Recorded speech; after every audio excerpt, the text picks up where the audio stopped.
आज बात करते हैं जलन की उस खतरनाक ताकत की जिसे हम सब नजर के नाम से जानते हैं। रात के 2:45 बजे 27वीं मंजिल पर एक आदमी अजीब से अंधेरे में अकेला बैठा है।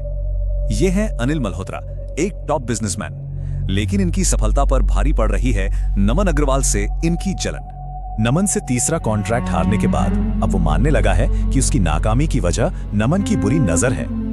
बेताब होकर अनिल अपने ड्राइवर से पूछता है, जो उसे शमशान घाट के एक अघोरी का पता बताता है।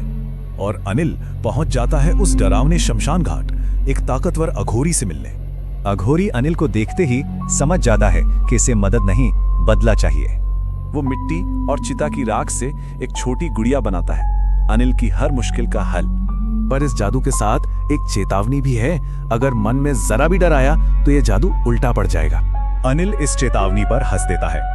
जैसे ही अघोरी ने गुड़िया में सुइयां चुभोई, पास की चिता भड़क उठी और बस कुछ ही हफ्तों में उस श्राप का असर दिखने लगता है। नमन की जिंदगी तबाह होने लगती है।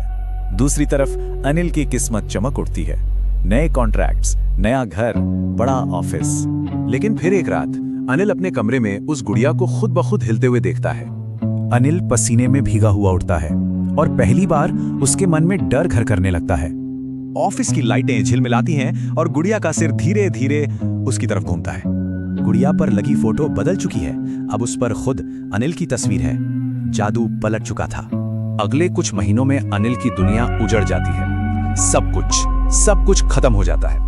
एक दिन भीख मांगते अनिल के सामने एक आदमी आकर खड़ा होता है। ये नमन था। नमन कहता है, तुम्हें किसी ने बर्बाद नहीं किया, ये सब तुम्हारी अपनी ही नजर का असर है। और अनिल अकेला रह जाता है उसी आग में जलता हुआ जो उसने किसी और के लिए जलाई थी। ये कहानी एक परेशान करने वाला सवाल छोड़ जाती है। क्या सबसे बुरी नजर हमारी अपनी ही होती है?